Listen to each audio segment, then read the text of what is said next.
Covid රෝගය සම්බන්ධයෙන් මේ වෙනකොට මතුවලා තියෙන තත්ත්වය විශේෂයෙන් මේ එංගලන්තය තුළ නව වෛරස් ප්‍රභේදයක් මතුවීමත් සමග ලෝකයේ පුරා මේ සම්බන්ධයෙන් ඇතිවලා තියෙන යම් නොසන්සුන්කාරී තත්ත්වය විශේෂයෙන්ම රටක් විදිහට අපිත් ඊටාම පරිස්සමෙන් කළමනාකරණය කළ යුතුයි කියලා අපි විශ්වාස කරනවා. මොකද අපිට මේ මෑත කාලීනව ලැබිලා තියෙන අත්දැකීම් අනුව මේ අලුත් වෛරස් ප්‍රභේදයක් මතුවීමත් සමග රෝගී ඇතිවෙන්න පුළුවන් ශීඝ්‍ර ව්‍යාප්තියත් එක්ක නැවත වටේකින් අපිට ඔක්තෝබර් නොවැම්බර් මාසවලදී අර ආරම්භ වෙච්ච දෙවෙනි රැල්ලේදී තිබිච්ච ඒ තීව්‍ර ව්‍යාප්තිය තව ප්‍රබල වෙන්න සමහර විට මේ වෛරස් ප්‍රභේදය අපේ රට ඇතුළට આવොත් ඊටාම දැඩි බලපෑමක් එල්ල කළ හැකි හින්දා විශේෂයෙන් ලෝකයේ දැනට තියෙන තත්ත්වය තමයි දින කිහිපයක් ඇතුළත එංගලන්තයේ මේ වෛරසයේ අලුත් ප්‍රභේදය වාර්තා වෙනවත් එක්කම දින කිහිපයක් ඇතුළත යුරෝපීය රටවල් ගණනාවකින් මේක වාර්තා වෙන්න ගත්තා.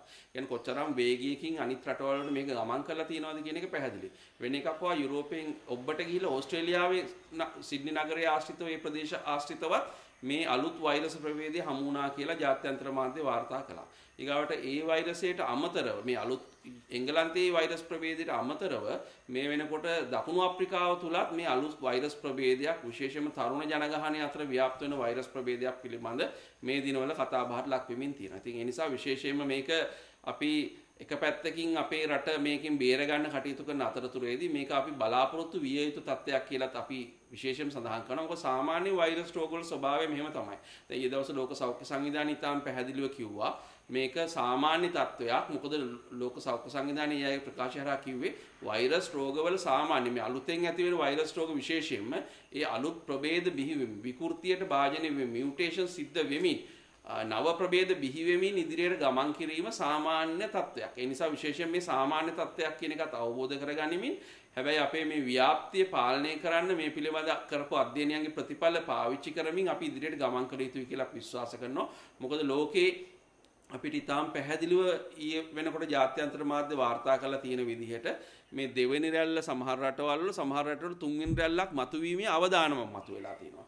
ඒතකොට මේ தත්ත්වයන් කළමනාකරණය කරගන්න අපිට මේ පවතින தත්ත්වයන් සහ පවතින මේ වාර්තා වෙන ස්වභාවයන් මේ අලුත් වෛරස් ප්‍රභේද කියන සාධක ඊටාම් හොඳින් කළමනාකරණය කර ගැනීම අත්‍යවශ්‍ය වෙනවා. විශේෂයෙන්ම දෙවෙනි රැල්ල විශේෂයෙන් පළවෙනි රැල්ල මතුණා ලෝකයේ ගොඩක් රටවල් වල දෙවෙනි රැල්ලක් එන අවස්ථාවේදී දෙවෙනි රැල්ල සාර්ථක ලෙස මැඩපවතුම් රටවල් කිහිපයක් පිළිබඳ ජාත්‍යන්තර මාධ්‍ය වාර්තා කරලා තියෙනවා. ඒතර මේ රටවල් විශේෂයෙන්ම අපි ගත්තාම නවසීලන්තය වගේ රටවල්, ඒතර චීනය, ඊගාවට තායිලන්තය වගේ රටවල් මේ සාර්ථකත්වයේ ළඟා කරගෙන තියෙන්නේ ප්‍රධාන මූලික උපාය මාර්ග තුනක් ඔස්සේ. පළවෙනි එක තමයි මේ පුළුවන් තරම් මේ රෝගීන් පිරිසක් හොයා ගැනීම. ඒ කියන්නේ පරීක්ෂණ ක්‍රියාවලිය ශක්තිමත් කිරීම. දැන් චීනයේ වුහාන් වලින් ආයි නැවත රෝගී පොකුරක් මතුවීම සිද්ධ වෙනවා කියලා වාර්තා වෙනවත් එක්කම චීන බලධාරීන් වෙන කිසිවක් නෙමෙයි කළේ ඒ ප්‍රදේශයේ ඉන සමස්ත ජනගහනයෙන් අති බහුතර ප්‍රමාණයක් ස්ක්‍රීන් කරන්න අවශ්‍ය කරන පහසුකම් ඇති කළා. ඒ කියන්නේ PCR පරීක්ෂණ ධාරිතාව ඒ ප්‍රදේශයේ වැඩි කළා. මිලියන ගාණක් PCR පරීක්ෂණ කළා දින කිහිපයක් ඇතුළත. සතියක් වගේ ඇතුළත මේ ප්‍රදේශයේම සම්පූර්ණ ජනතාව ස්ක්‍රීන් කරන්න කවුද ලෙඩ්ඩු නොවෙන්නේ කියලා හොයාගෙන ලෙඩ්ඩු ටික වෙන් කළා. ලෙඩ්ඩු නොවන අයට නිදහසේ වැඩ කරගෙන යන්න දුන්නා. ඒතකොට පළවෙනි වැදගත් ප්‍රවේශය අපිටත් ගත යුතු පාඩම තමයි මේ වගේ තත්ත්වයකදී අපි විශේෂයෙන්ම කළ යුතු දේ තමයි අනිවාර්යයෙන්ම අපේ ධාරිතාව වැඩි කරමින් PCR ධාරිතාව වැඩි කරමින් ඉදිරියට ගමන් කළ යුතුයි. එහෙම නැති වුණොත් එහෙනම් PCR ධාරිතාව විචල් වෙනවා. අද එක ප්‍රමාණයක් කරනවා, අද 10000ක් කරනවා, හෙට 5000යි කරන්නේ. ඒ වගේ තත්ත්වයන් ගැලපෙන්නේ නැහැ මේ වගේ තත්ත්වයක් කළමනාකරණය කරගන්න. ඒතකොට අපිට චීනයේ ඒ වගේ දියුණු රටවල් වල කරපු ඒ විදිහටම කරන්න බැරි වුණත් අඩුම ගානේ අපේ මට්ටමින් කළ හැකි උපරිමය PCR ධාරිතාව ඉහළම මට්ටමට ගෙනල්ලා ඒක ඒකාකාරීව පවත්වාගෙන යමින් කටයුතු කිරීම අත්‍යවශ්‍යයි කියලා අපි විශ්වාස කරනවා. නමුත් ඒක එහෙම ප්‍රශස්ත මට්ටමකින් ලංකාව තුළ සිද්ධ වෙන්නේ නැති වීම හරහා තමයි අපිට නැවත මේ අවදානම ගැන කතා කරන්න සිද්ධ වෙලා තියෙන්නේ. ඒතර පළවෙනි එක PCR ධාරිතාව වැඩි කරලා පුළුවන් තරම් රෝගීන් පිරිසක් හොයා ගැනීම. ඒක තමයි එයාගේ පළවෙනි ස්ට්‍රැටජි එක. එහෙම නැත්නම් උපක්‍රමශීලී ප්‍රවේශය උනේ.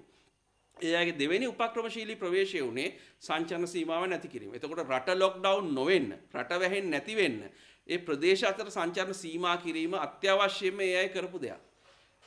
ඒතර තුන්වෙනි වැදගත් දේ තමයි අවදානම sannivedanaya කිරීම. ජනතාවට මේකේ හරි අවදානම දුන්නොත් තමයි ජනතාව වගකීම් සහගතව හැසිරෙන්නේ. ඒ නිසා තුන්වෙනි වැදගත් ප්‍රවේශය තමයි අවදානම sannivedanaya කිරීම. ඔබේ ප්‍රදේශයේ මේ වගේ අවදානමක් තියෙනවායි කියන එක ජනතාවට හරි ඉලක්කම් සහිතව, හරි දර්ථ සහිතව, හරි විදියට පෙන්눔 කළොත් තමයි ජනතාව වක්කීම් සහගතව හැසිරෙන්නේ. මෙන්න මේ කියන උපක්‍රමශීලී ප්‍රවේශයන් තුන ඊටාම පැහැදිලිව ලෝකේ ඕනම රටකට මේ වගේ තත්ත්වයක් කළමනාකරණය කරගන්න ඊටාම වැදගත් වෙනවා. එතකොට මේ තුන අමතක කරලා දාලා මේ තුන සම්බන්ධයෙන් ජනතාවට හරි චිත්‍රය ඉදිරිපත් කරන්න නැතුව යම් රටක් ඉදිරියට ගමන් කරන්න උත්සාහ කරනවා නම් අනිවාර්යයෙන්ම ඒ රට ඛේදවාචකකින් තමයි කෙලවර වෙන්නේ. අර මං කියපු සාර්ථක රටවල් වලට වඩා අර දර්ශකයේ අසාර්ථක රටවල් ගොඩට තමයි එකතු කරන්න සිද්ධ වෙන්නේ. ඒ නිසා අපි විශේෂයෙන්ම අපේ බලධාරීන්ට, අපේ රජයට, අපේ සෞඛ්‍ය බලධාරීන්ට ජනතාවට දෙන පණිවිඩය තමයි මේ ලෝකයේ තියෙන මේ අත්දැකීම් වලින් ප්‍රයෝජන ගන්න, PCR ධාරිතාව වැඩි කරන්න, සංචරණ සීමාවන් සම්බන්ධයෙන් අපිට රට ලොක්ඩවුන් නොවන විදිහට හැකි උපරිම සංචරණ සීමා පනවන්න. එතෙන්ද විශේෂයෙන් ප්‍රදේශ අතර ගමනාගමනයේ සම්බන්ධයෙන් සීමා පැනවීම අත්‍යවශ්‍යයි. රට පුරා මේක ව්‍යාප්ත වෙන එක වළක්වන්න සඳහා. තුන්වෙනි කාරණේ තමයි ජනතාවට මේකේ වගකීම දෙන්න, අවදානම sannivedanaya කරන්න. ඔන්න ඔය කියන කාරණා තුන අපි ඔළුවේ තියාගෙන වැඩ කළොත් මේ අලුත් වෛරස් ප්‍රභේදය වුණත් අපේ රට තුල ව්‍යාප්තිය පාලනය කරන්න අපිට පුළුවන්කම තියෙනවා. ඉතින් ඒකේ පියවරක් විදිහට දැනට වෛරස් ප්‍රභේදය ලංකාවට එන එක වළක්වන්න අද දැන් පාන්දර 2 ඉඳන් ගුවන් තොටුපොළ සම්බන්ධයෙන් යම් තීරණ අරන් තියෙනවා. එංගලන්තයේ ඉඳන් එන ඒ ගුවන් යානා මේ වෙනකොට නවත්තලා තියෙනවා. නමුත් දැන් ඊයේ පෙරේද දවස්වල එංගලන්තයේ ඉඳන් යම් මගින් ප්‍රමාණයක් ලංකාවට ආවා කියලා තමයි වාර්තා වෙන්නේ. ඒතර ඒ අය සම්බන්ධනුත් අපි තීරණයක් අරන් තියෙනවා. සාමාන්‍ය නිරෝධායන නීතියට එහා ගිහිල්ලා සාමාන්‍ය දීලා තියෙන මාර්ගෝපදේශ වල එහා ගිහිල්ලා අය අනිවාර්යෙන් PCR පරීක්ෂණ ලක් කිරීම, ඒ වගේම දවස් 14ක ආයතනික විවහත් වල නිරෝධායනයෙන් පස්සේ නැවත දවස් 14ක් නිවස ආශ්‍රිතවත් නිරෝධායනය කළා තමයි මෑත කාලීනව එංගලන්තයේ ඉඳන් ආපු මගින් අපිට කළමනාකරණය කරන්න සිද්ධ වෙලා තියෙනවා. මොකද අවදානම අපිට ගන්න බැරි හින්දා. නමුත් දැන් ලෝකයේ අනිත් රටවල් වල වෙච්ච විදිහටම දැනටමත් අපේ රට ඇතුළට මේ වෛරසය ඇවිල්ලාද කියලා අපිට නිශ්චිතව කියන්න බෑ. මොකද එංගලන්තයේ මේක වාර්තා වෙලා දවස් දෙකක් ඇතුළත ඕස්ට්‍රේලියාවෙන් මේ වෛරස් ප්‍රභේදය හම්බ වෙනකොට අපිට අපේ රට සුරක්ෂිතයි කියන එක සම්බන්ධයෙන් පැහැදිලි අදහසකට එන්න බෑ. ඒ නිසා විශේෂයෙන්ම රජ වෛද්‍යාරික සංගම විදිහට මේ පවතින තත්ත්වය කළමනාකරණය කර ගැනීම සඳහා මේ අලුත් ප්‍රභේදය රට තුළට එන එක වළක්වන්න පළවෙනි පියවරේදී ආවත් ඒක ව්‍යාප්තිය පාලනය කරන්න අපිට අවශ්‍ය කරන පියවර ගත යුතුයි. එහෙම නැති වුණොත් එහෙම අපේ රටේ 2020 21 අවුරුදු වලට තිබිච්ච අපේ 20න් පස්සේ 21කට එනකොට එන සැලසුම් සියල්ල වතුර යනවා වෙනවා. මොකද ඒ සැලසුම් ක්‍රියාත්මක කරන්න නම් රට තුල කොවිඩ් පාලනය කරලා තියෙන්න ඕනේ හින්දා. එතෙන්ද විශේෂයෙන්ම ලංකාවේ මේ මොහොතේ අවදානම කොයි වගේද තියෙන්නේ? දැන් මේ අලුත් වෛරසය ගැන අපි අමතක කළත් ලංකාවේ මේ මොහොතේ අවදානමක් තියෙනවානේ. ඒ අවදානම කොයි විදිහටද තියෙන්නේ කියන කාරණේ තක්සේරු කිරීම අත්‍යවශ්‍ය වෙනවා අපි රටක් විදිහට හරි තැනකට යන්න. විශේෂයෙන්ම එතකොට අපි මෑත කාලීනව කියපු විදිහට විශේෂයෙන් බස්නාහිර පළාතේ එතනනුත් කොළඹ දිස්ත්‍රික්කයේ කොළඹ නගර සභා සීමාවේ තියෙන අවදානම ඒ විදිහටම තියෙනවා. නමුත් අපි දකිනවා විශේෂයෙන්ම ඊයේ පෙරේද වෙනකොට අර දෛනිකව වාර්තා වෙච්ච 600කට එහා පැත්තේ දෛනිකව ඇවරේජ් වාර්තා වෙච්ච රෝගීන් ගාන හිටපු ගමන් එකපාර අඩු වෙනවා. දැන් පෙරේද දවසේ අපිට රෝගීන් 370ක් වගේ වාර්තා වුණේ. ඊයේ දවසේ වාර්තා වුණේ රෝගීන් 400 ගානක්. 427ක්. එතකොට දැන් මේ සියල්ලෙන් එතකොට මොකද්ද කියවෙන පණිවිඩය කියලා ජනතාව වික්ෂිප්තව බලන් ඉන්නවා. එතකොට එකපාර කොරෝනා අඩු වෙලාද ලංකාවේ? එහෙම නැත්නම් කරන පරීක්ෂණ ප්‍රමාණය අඩු වෙලාද? නැත්නම් මේ දත ඉදිරිපත් කිරීමේ තාක්ෂණික දෝෂ තියෙනවද? එතකොට මේ සියල්ල පිළිබඳ අපි හොඳින් හැදෑරිය යුතුයි. මොකද ජනතාවට නැත්නම් වැරදි පණිවිඩ යන්නේ. ඒ නිසා වසංගත රෝග විද්‍යාවකගේ ප්‍රධාන වගකීම තමයි දැන් ක්ෂණිකව මේ විදිහට අඩු. දැන් පෙරේද කොළඹ අපිට රෝගීන් 101යි වාර්තා වෙන්නේ. දැන් කොළඹ 200කට වැඩි රෝගීන් ගාණක් දිනපතා වාර්තා වෙච්ච ප්‍රමාණය 250 300 වුණා සමහර දවස්වල. ඒක එකපාර 101කට අඩු වුණේ ඇයි? දැන් සමස්තයක් විදිහට රටේ වාර්තා වෙන රෝගීන්ගෙන් කොළඹ දිස්ත්‍රික්කයේ ඇතුලේ 40%ක් 50%ක් විතර වාර්තා වුණා. එතකොට දැන් පෙරේද එකපාරට මේක 127ට අඩු වෙනවා. ඒ කියන්නේ කොළඹ PCR කළා නැද්ද? නැත්නම් ඇත්තටම කොළඹ රෝගීන් ගාන ඇත්තටම අඩු වුණාද? මේ දෙකම හරි වැදගත්නේ අපිට ජනතාවට වක්කීම් සහගතව හැසිරෙන්න. දැන් අර මේ විදිහට ඇත්තටම අඩු වෙලා නම් ලෙඩු ටික හරි හොඳයිනේ අපි රටක් විදිහට. ඒ කියන්නේ හොඳ තැනකට ඇවිල්ලානේ අපේ පාලන ක්‍රියාවලිය සාර්ථක වෙලානේ. එවන අපි තේරුම් ගන්න ඕන දේ තමයි මේ පණිවිඩ ජනතාවට දෙනකොට වක්කීම් සහගත හැසිරීම අපි පුනා ජනතාවට මේකේ බෝලේ පැත්තට පාස් කරනවා නම් ජනතාවට හරි තොරතුරු ඉදිරිපත් වෙන්න ඕන. ජනතාවට මේ විශ්ලේෂණාත්මක මේ තොරතුරු ඉදිරිපත් අපිට තාමත් පැහැදිලි නැහැ. දැන් මේ විදිහට ඇයි එකපාර රෝගීන් ප්‍රමාණය අඩු වුනේ කියන එක. ඒ සම්බන්ධයෙන් මම හිතන්නේ වසංගත රෝග විද්‍යාංශයේ අද දවස් තුල රටට පැහැදිලි ප්‍රකාශයක් කළ යුතුයි. මොකද ඊළඟ සතිය අන්තයක් එනවා. ජනතාව ගමන් බිමන් යාමට නියමිතයි. ඒතකොට ඒ අයගේ වගකීම් සහගත හැසිරීම අපි අපේක්ෂා කරනවා රටක් විදිහට. එහෙමනම් මේ ඇත්ත තත්ත්වය මොකද්ද? මොකද දැන් මේ සංඛ්‍යා ලේඛන ඉදිරිපත් කිරීමේදී පවා දැන් අපි ගත්තාම දැන් බණ්ඩාරගම අටලුගම ප්‍රදේශයෙන් විතරක් පහුගිය දින කිහිපය ඇතුළත දින දෙක ඇතුළත රෝගීන් 300කට වඩා වාර්තා වුණා කියලා මේ බිම් මට්ටමින් ආපු තොරතුරු. නමුත් කළුතර දිස්ත්‍රික්කයේ සමස්ත රෝගීන් ගාන ඊයේ පෙරේද වාර්තා වෙච්ච ගාන කොච්චරද? එහෙමනම් බණ්ඩාරගම අටලුගම ප්‍රදේශයේ රෝගීන් 300 ගානක් ආවනම් ඇයි ඒ ටික කළුතර සමස්ත රෝගීන් ගානට ආවේ නැත්තේ? දැන් ඒ වගේ ප්‍රශ්න මේවා තාක්ෂණික දෝෂ වෙන්න පුළුවන්. ඒ නිසා මේ තාක්ෂණික දෝෂ නිවැරදි කරගනිමින් නැත්තම් කළුතර ජනතාව හිතනවා කළුතර ඊ 46යි. පෙරේද 49යි. ඊට ඉස්සර දවසේ 120යි. ඒ තුනම එකතු කළත් 300ක් නැහැනේ. ඒතර අටලුගම විතරක් 300ක් එනකොට ඇයි ඒ දත්ත මේ කළුතර දිස්ත්‍රික්කයේ දත්ත වලට එකතු වෙන්නේ නැති මොනවා හරි තාක්ෂණික දෝෂයක් තියෙනවද මේ එක්ක සෞඛ්‍ය වෛද්‍යධාරී කාර්යාල වලින් මේ දත්ත ජාතික මට්ටමට එනකොට ප්‍රශ්න තියෙනවද එහෙම නැත්නම් ජාතික මට්ටමේ තුලද එකතු කරනකොට මේ ප්‍රශ්නේ ඇවිල්ලාද මොකද එහෙම නැත්නම් කළුතර ජනතාව හිතනවා මේ ප්‍රශ්නේ මේ වගේ සරල තත්ත්වයක තියෙන්නේ කියලා ඒ නිසා විශේෂයෙන්ම අපි යෝජනා කරන්නේ මේ අවදානම sannivedanaya කිරීම තාක්ෂණික දෝෂ රහිතව ඊටාම නිවැරදිව සිදු කළ යුතුයි එතකොට තමයි ජනතාවට වක්කීම් සහගතව හැසිරෙන්න පුළුවන් අවදානම් ප්‍රදේශ හඳුනා ගනිමින් එහෙම නැත්නම් දැන් ත්‍රිකුණාමලයේ අවදානමක් අපමතු වෙමින් තියෙනවා කියලා කිව්වා නැගෙනහිර පළාතේ කල්මුනේ සමන්තුරයක් කරේ පත්වි අවදානම ගැන අපි කිව්වා ඒගව රත්නපුරේ ඇහැලියගොඩින් පටන් ගත්ත අවදානම දැන් වෙනකොට රත්නපුර නගරයට ගමන් කරමින් තියෙනවායි කියලා කිව්වා ඒක එතකොට මේවා රිෆ්ලෙක්ට් වෙන්න එපා මේ දත්ත වලින් තියෙන මේ ප්‍රකාශ වෙන්න එපා එතකොට ඒ නිසා විශේෂයෙන්ම ජනතාව ඒ සම්බන්ධයෙන් බලාගෙන ඉන්නවා ඒ නිසා අපි විශේෂයෙන්ම සෞඛ්‍ය අමාත්‍යාංශයට යෝජනා කරන්නේ මේ අපි සිතියමකින් මේක පෙන්වන්න කිව්වා ඒක තාම කරලා නැහැ ජනතාවට ඒ නිසා අපහැදිලි මේ විදිහට තත්ත්වය ඒ නිසා මේ තත්ත්වය නිවැරදි කරගෙන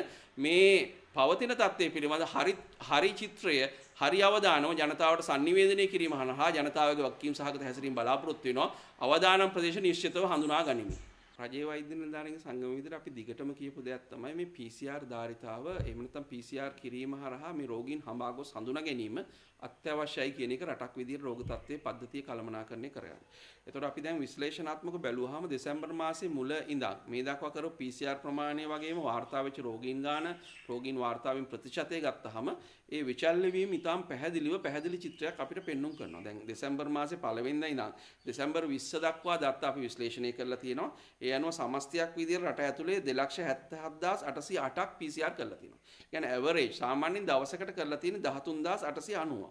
එතකොට මේකේ අපිට ඉතාම පැහැදිලි වැඩිම කරපු දවසේ 17425ක් කරනකොට අඩුම දවසේ 9300 ඒ කියන්නේ 150කට අඩු වෙලා තියෙනවා. ඒ කියන්නේ 17425 නම් අපේ ධාරිතාව ඒ ප්‍රමාණය ඒකාකාරී විදිහට තියාගන්න අපිට අසමත් වෙලා තියෙනවා.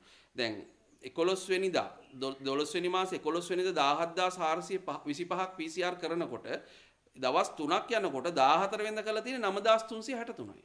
එහෙනම් තමයි අර මං ඉස්සෙල්ලත් කිව්වේ අපි විශේෂයෙන් කියන්නේ මේ තොරතුරු හරියට ජනතාවට sannivedanaya වීම දැන් මේ රෝගීන් ප්‍රමාණය අසාමාන්‍ය ලෙස අඩු වෙනකොට ඊයේ පෙරේදා දැන් PCR අඩු වෙලාද මේවා උනේ ඒ පිළිබඳ හරි චිත්‍රය ඉදිරිපත් වීම වැදගත් වෙනවා දැන් මේ අපි මේ සංඛ්‍යාලේඛන ඉදිරිපත් කළාම ඒතර සමස්තයක් විදිහට මේ 277808ක් කරනකොට දෛනිකව ඒ කියන්නේ ඇවරේජ් සාමාන්‍ය 13890ක් PCR කරනකොට අපිට සමස්තයක් විදිහට මේ දවස් 20ට වාර්තා වෙලා තියෙන රෝගීන් 13234ක්.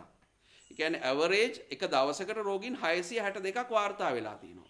එතකොට 660ක් විතර වාර්තා වෙනකොට දවසකට දැන් ඊයේ පෙරේදා වෙනකොට මේක 300ට අඩු වෙනකොට මොකක් හරි දෙයක් සිද්ධ වෙලා තියෙනවනේ. ඒ නිසා මේ පැහැදිලි කිරීම විශේෂයෙන්ම වසංගත රෝග විද්‍යාංශයේ ඒ කුමන හේතුවක් හින්දාද කියන එක සම්බන්ධව ජනතාවට පැහැදිලි කරන්න ඕන. නැත්නම් ජනතාව තුළට වැරදි මතයක් යනවා. අවදානම හරියට sannivedanaya වෙන්නේ නැහැ. ඒතකොට මේකේ තව ඇතුළට ගිහිල්ලා විශ්ලේෂණය කළාම අපිට පේන්න තියෙන දේ තමයි අපිට වැඩිම PCR කරපු දවසේ ඒ කියන්නේ 17425ක් කරපු දෙසැම්බර් 11 වෙනිදා අපිට රෝගීන් 762ක් වාර්තා වෙලා තියෙනවා. ඒ කියන්නේ දල වශයෙන් 4.37ක් පොසිටිව්. ඒ කියන්නේ රෝගීන් මේ පුද්ගලයෝ PCR 100ක් කරනකොට 4.37ක් පොසිටිව්. ඒ කියන්නේ ඒ පොසිටිව් රේට් එක යම් අගයක තියෙනවා 4.37ක.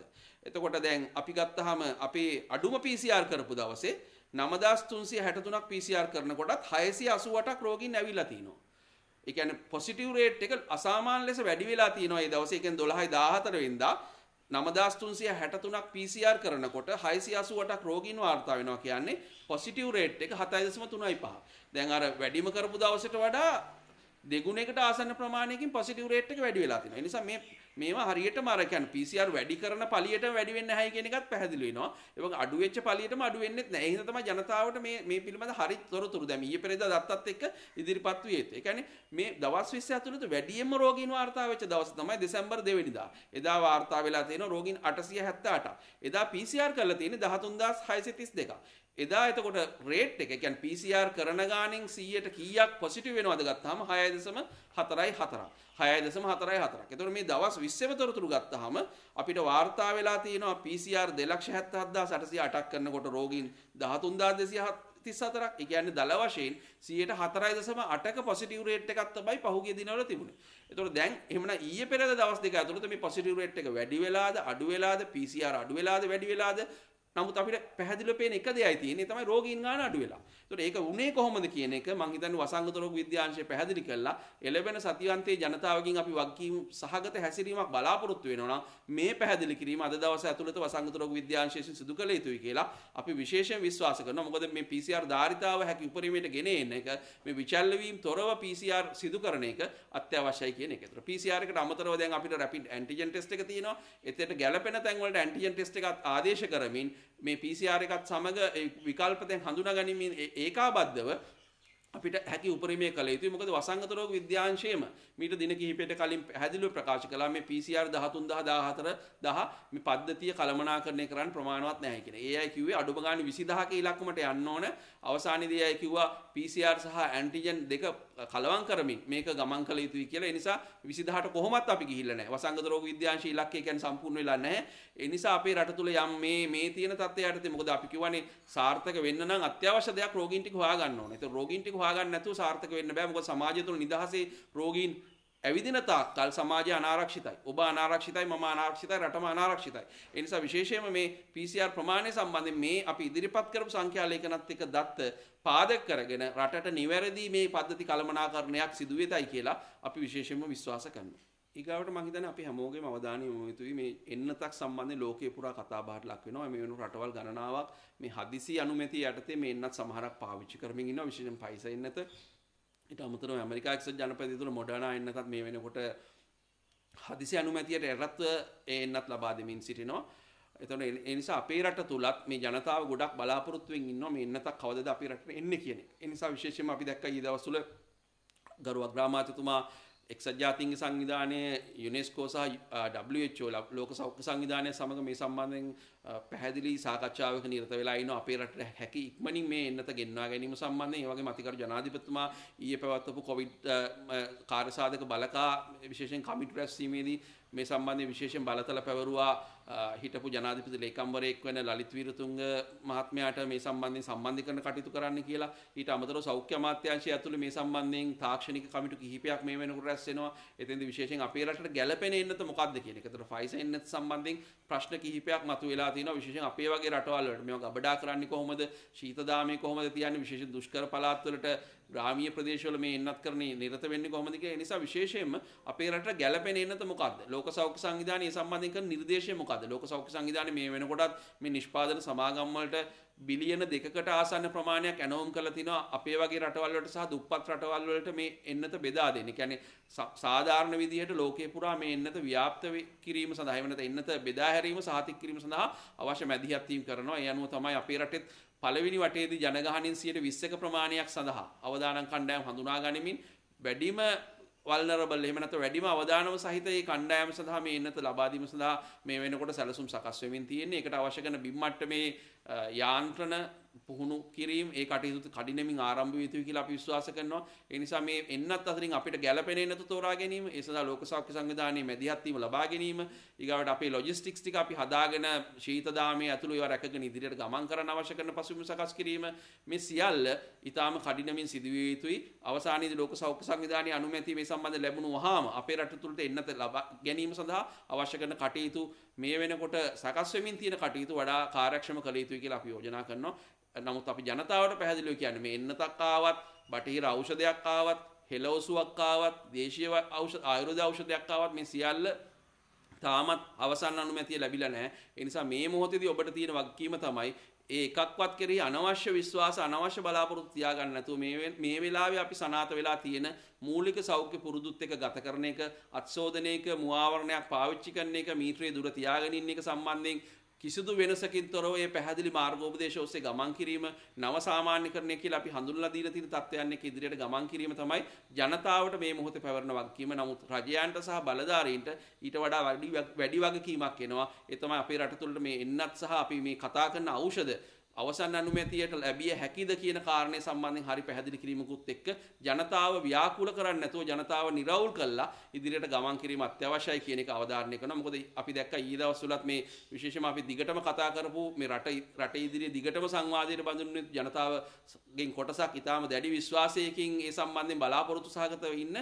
මේ දේශීය ඖෂධය සම්බන්ධයෙන් මේ කෑගල්ල ප්‍රදේශයෙන් හොයාගත්ත. ඒතකොට ඊයේ දවස්වල අපි දැක්කා කැබිනට් මාධ්‍ය ප්‍රකාශකතුමා ඊටාම පැහැදිලිව කිව්වා ආයුර්වේද දෙපාර්තමේන්තුවේ සූත්‍ර කමිටුවෙන් මේ සම්බන්ධයෙන් අනුමැතියක් ලැබිලා තියෙනවා. නමුත් ඒක අවසන් අනුමැතිය නෙමෙයි. ආචාර ධර්ම කමිටුවක් තියෙනවා. එතෙන්ට ඉදිරිපත් විය යුතුයි කියන එක. එතකොට හැබැයි අනිත් පැත්තෙන් ආයුර්වේද දෙපාර්තමේන්තුවේම ආයුර්වේද අමාත්‍යාංශයේම ලේකම්තුමී තාම පැහැදිලිව කිව්වා මේක කොවිඩ් වලට බේතක් විදියට නෙමෙයි සූත්‍ර කමිටුව ලියාපදිංචි කරලා තියෙන්නේ කියලා. එතකොට එහෙමනම් අපිට නොතේරෙන තැන් තියෙනවා. මොකද ආයුර්වේදය සම්බන්ධයෙන් අපි විශේෂඥයන් නෙමෙයි. ඒ පිළිබඳව අපිට දැනුම නැහැ. අපි බටහිර වෛද්‍ය විද්‍යාව ඉගෙන ගත්තා. ඒ නිසා මේ ආයුර්වේද වෛද්‍යවරු ඉදිරියට ඇවිල්ලා ප්‍රකාශ කළ යුතුයි. මොකද ආයුර්වේද වෛද්‍ය සංගමයක් තියෙනවා. ඒ වෛද්‍ය සංගමයේ ඉදිරියට ඇවිල්ලා ජනතාවට විශ්වාසදායක විදිහට මේ සම්බන්ධයෙන් තොරතුරු ඉදිරිපත් කළ යුතුයි. ආයුර්වේද කොමසාරිස්වරයා රටට ඉදිරිපත් කළ යුතුයි. මොකද්ද මේ සිද්ධ වෙන්නේ කියලා. මොකද බටහිර ඖෂධයක් නම් අපි ලියාපදිංචි කරනකොට ඒ මොකක් හරි රෝගයකට දෙන්නනේ ලියාපදිංචි කරන්නේ. අපි හිතමුකෝ මොනවා හරි ප්‍රතිජීවක ඖෂධයක් හරි ලියාපදිංචි කරනවා. විශේෂයෙන් අලුත් ඖෂධයක් නම් යම් නිශ්චිත රෝගයක් ඉලක්ක කරලානේ ඖෂධ ලියාපදිංචි කරන්නේ. නමුත් දැන් මෙතෙන්දී අපැහැදිලි තත්ත්වය තමයි මම දන්නේ ආයුර්වේදයේ එහෙමද කරන්නේ කියලා. මේ දැන් රෝගේ මොන රෝගයකටද මේක දෙන්නේ කියලා කියන්නේ නැහැ. මොන රෝගයකටද මේක තහවුරු වෙලා තියෙන්නේ කියලා කියන්නේ නැහැ. නමුත් ලියාපදිංචිය දීලා තියෙනවා. ඒතකොට මේක ආහාර අතිරේකයක් විදිහට ලියාපදිංචි වුණා නම් ওই ගැටලුව වෙන්නේ නැහැ. නමුත් ඖෂධයක් විදිහට සූත්‍ර කමිටුව අනුමත කරනකොට මම දන්නේ ඒක ඒගොල්ලන්ගේ ක්‍රමවේදය කියලා. ඒ නිසා ආයුර්වේද දෙපාර්තමේන්තුව පැත්තෙන් මේ සම්බන්ධයෙන් නිශ්චිත පැහැදිලි කිරීමක් ජනතාවට ඉදිරිපත් වෙන්න ඕන. නැත්නම් ජනතාව තමයි අතරමං වෙන්නේ. ජනතාව මේ පිහිටක් නැතුව අසරණ වෙලා ඉන්න මොහොතක දැන් මේ වගේ ව්‍යාකූල තොරතුරු ඉදිරිපත් වීම තරම් සුබදායි නැහැ කියලා කියනවා. ඒ නිසා මේ හරි චිත්‍රය මොකද කියලා. මොකද ඊයේ දවස්වල දැන් රමේෂ් පත්‍ර නැමතුමාත් කැබිනට් මාධ්‍ය හමුවේදී ඉතාම පැහැදිලිව කිව්වා මේ සම්බන්ධයෙන් රාජ්‍ය අනුග්‍රහයක් දීලත් නැහැයි කියලා. ඒතකොට රාජ්‍ය අනුග්‍රහයක් විශේෂ එහෙම දීලා නැහැයි කියලා. ඒතකොට එහෙමනම් මේ ඖෂධය සම්බන්ධ තව ඖෂධ ගණනාවකුත් කතා වෙනවනේ. මේ විලච්චි වෙද මහත් එක්ක ඇවිල්ලා කතා කළා. නිකවරටි ගාව රාවණා බලය ගැන රිටිගල වෙද මහත් එක්ක ඇවිල්ලා කතා කළා. ඒතකොට ඒ ඖෂධ සහ මේ ඖෂධය අතර මොකද විශේෂ වෙනස? මොකද දැන් ජාතික පර්යේෂණ සභාවත් කිව්වනේ ඒ අයට මේ ඖෂධය පිළිබඳ මූලික තොරතුරුවක් දීලා නැහැයි කියලා. නමුත් ජාතික පර්යේෂණ සභාවට ආපු හෙළ ඖෂධ දෙකක් තියෙනවා. ඒ දෙකක් තියෙනවා කියලා එයා කිව්වා. ඒතකොට ඒ දෙකට කලින් මේක සූත්‍ර කමිටුවේ අනුමැතිය ලැබුණේ මොන වගේ තත්ත්වයන් යටතද? විශේෂිත මේකේ මොන හරි යම් දෙයක් ඒ අය නිරීක්ෂණය කළාද ආයුර්වේද දෙපාර්තමේන්තුව.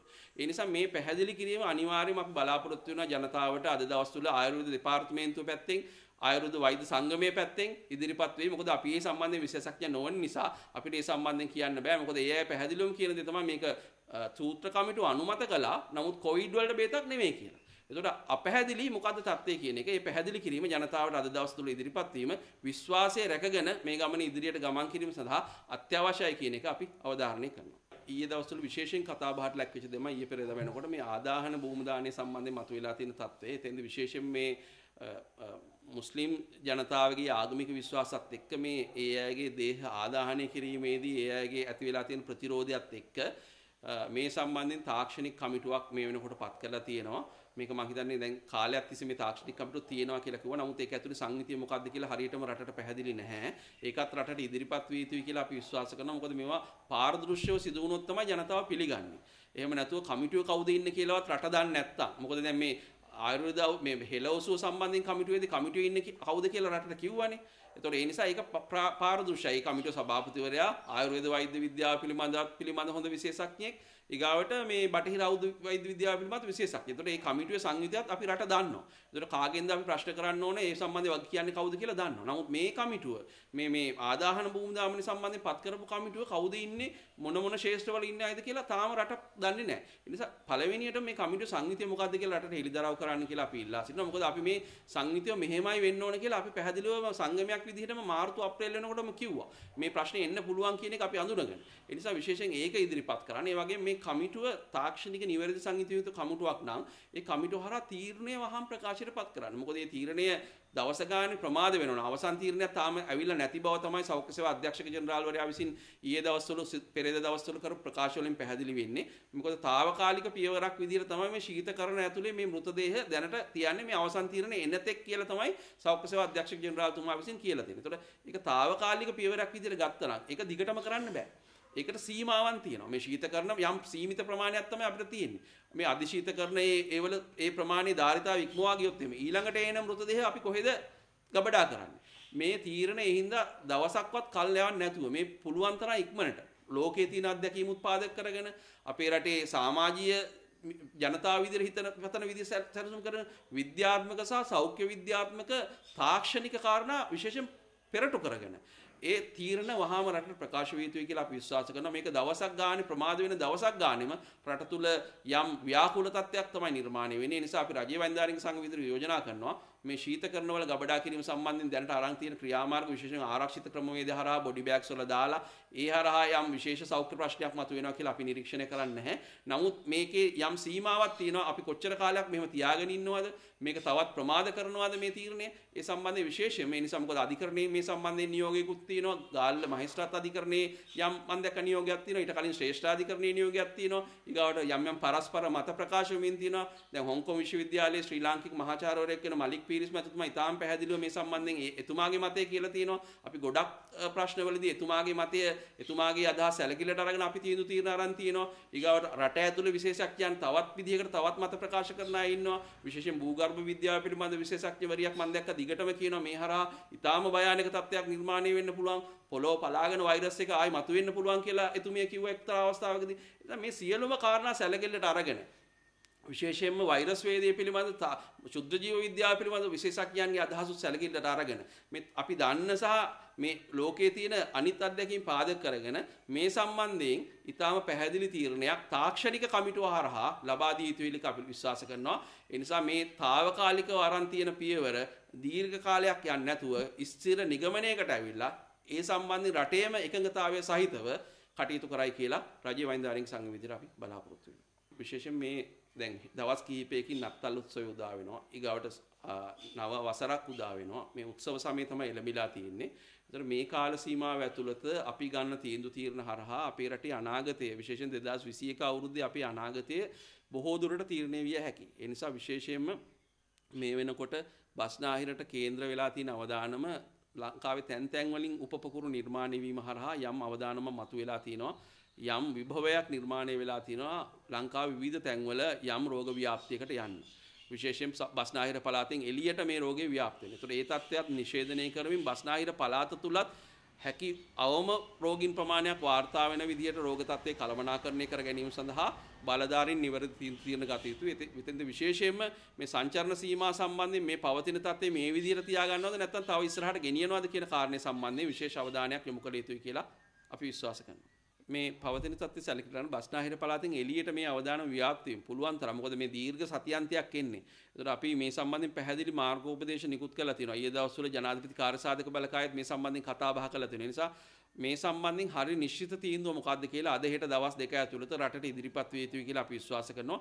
එහෙම වුණොත් තමයි බස්නාහිර තියෙන අවදානම අපිට අනිත් ප්‍රදේශවල ව්‍යාප්තිය පාලනය කරගන්න පුළුවන් වෙන්නේ. මොකද අපිට 2021 අවුරුද්දට තියෙන සැලසුම් විශේෂයෙන් අපිට පාසල් විවෘත කිරීමට නියමිතයි, අපොස සාමාන්‍ය පෙළ විභාගයේ පැවැත්වීමට නියමිතයි, රටේ ජන ජීවිතය සාමාන්‍යකරණයට ලක් කරන්න නියමිතයි, ආර්ථිකය ඉදිරියට ගෙනියන්න, සංචාරක කර්මාන්තය ප්‍රවාදනය කරන්න, ඒ ශේෂ්ත්‍ර දියුණු කරන්න සැලසුම් තියෙනවා. ඒ සියල්ල වතුරේ ගියා වෙනවා අපි මේ මොහොත හරියට කළමනාකරණය කරගත්තේ නැත්නම්. ඒ නිසා අපි කරුණාකරලා ඉල්ලනවා බලධාරීන්ට මේ தත්ත්වය සම්පූර්ණයෙන්ම අධ්‍යයනය කරලා රටට ගැළපෙන වඩා නිවැරදි තාක්ෂණික තීරණ වහාම ප්‍රකාශයටපත් කරන්න.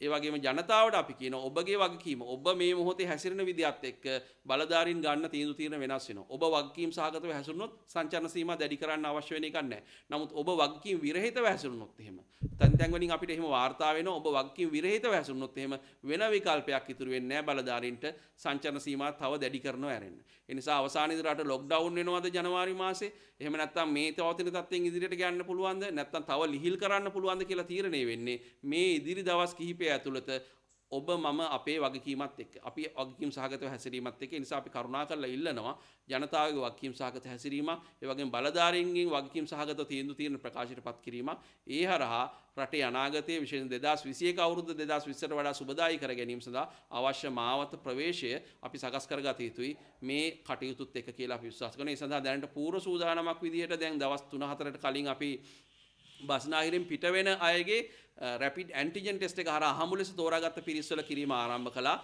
දැනට ලැබිලා තියෙන වාර්තා අනුව ඒකේ යම් ප්‍රමාණයක් පොසිටිව් වෙලා තියෙනවා. ඒ කියන්නේ අපි දල වශයෙන් 2000කට වැඩි ප්‍රමාණයක් කරනකොට මේ වෙනකොට 17 දෙනෙක් විතර පොසිටිව් වෙලා තියෙනවා. ඒතකොට දල වශයෙන් අපි ගත්තාම 0.6ක විතර පොසිටිව් රේට් එකක් එක්ක යන්නේ. ඒතකොට 0.6ක් කියලා කියන්නේ අපි 1000ක් යනකොට 6 දෙනෙක් එළියට යනවා. ඒතකොට 10000ක් පිට වුණොත් එහෙම දවසකට 60 දෙනෙක් එළියට යනවා. ඒ නිසා විශේෂයෙන්ම අපි යෝජනා කරන්නේ මෙන්න මේ කියන අවදානම සැලකිල්ලට අරගෙන මොකද එක රෝගියෙකුත් ඇති පළාතක් සම්බන්ධයෙන් මේ භයානක තැනකට යන්න. ඒ පළාතක් විනාශ කරන්න. පළාතක තියෙන රෝග ව්‍යාප්තිය ඊටාම දරුණු තැනකට ගෙනියන්න. දැනටත් එහෙම වාර්තා වෙනවනේ මේ විශේෂයෙන් අර දීපවාලි උත්සව වෙලාවේදී අපි ගත්ත දූරදර්ශී තීරණත් එක්ක තමයි මධ්‍යම කඳුකරේ යම් මට්ටමකට අද බේරිලා තියෙන්නේ. එදා දවසෙත් අපි නිදහස් සංචාරන වලට ඉඩ දුන්නා නම් අද මධ්‍යම කඳුකරේට මොකද්ද සිද්ධ වෙන්නේ? එහෙම නැත්නම් වතුකරේ ආශ්‍රිතව මොන වගේ භයානක තත්ත්වයක් අද තියෙයිද කියලා ආපස්සට ගිහිල්ලා අපි බලනකොට අපිට තේරෙනවා. ඒ නිසා ඒ ගත්ත මේ දූරදර්ශී තීරණය හරහා අපිට රට තුල රෝග ව්‍යාප්තිය සැලකිය යුතු මට්ටමකින් පාලනය කරගන්න පුළුවන් වුණා. ඒ නිසා අපි විශේෂයෙන්ම මේ අතීත අත්දැකීම් පාදක කරගෙන ලෝකයේ පුරා තියෙන අත්දැකීම් පාදක කරගෙන මොකද දෙවෙනි රැල්ල ප්‍රාර්ථක ලෙස කළමනාකරණය කරගත් රටවල් එතෙන්ට ගිහිල්ලා තියෙන්නේ මේ සංචරණ සීමා සම්බන්ධ විශේෂ නගර අතර සංචරණ සම්බන්ධයෙන් යම් සීමා පනවමි. රට වැහෙන්නේ නැතුව රට ලොක්ඩවුන් වෙන්නේ නැතුව ප්‍රදේශ සම්බන්ධයෙන් හරි තීරණ ගැනීම ඉතා වැදගත් කියන එක අපි අත්දැකීමෙන් දන්නවා. ඒ නිසා අපි විශේෂයෙන් බලධාරීන්ගෙන් ඉල්ලනවා ඒ සම්බන්ධයෙන් හිතලා බලන්න. ඒ වගේම ජනතාවෙන් ඉල්ලනවා බලධාරීන් විදිහට ඒ තීරණ ගන්න තාක්කල් වගකීම් සහගතව හැසිරෙන්න. ඔබගේ වගකීම් සහගත හැසිරීම ඔබේ 2021 අවුරුද්ද ඔබ කොතෙන්ටද ගමන් කරන රට කොතෙන්ටද ගමන් කරන ඔබේ ප්‍රදේශීය අවදානම කොතනද තියාගන්නේ ලංකාව පුරා අවදානම ව්‍යාප්තියම කොයි මට්ටමේද තියාගන්නේ කියන එක සම්බන්ධයෙන් ඔබේ වගකීම් සහගත හැසිරීම හරහා තීරණ ජනවාරි මැද වෙනකොට එන්න නියමිතයි. ඒ තත්ත්වය වළක්ව ගන්න භයානක තත්ත්වය වළක්වා ගැනීම සඳහා වගකීම් සහගත හැසිරීමක් ජනතාව විදිහට සිදු කරයි කියලා අපි අපේක්ෂා කරනවා.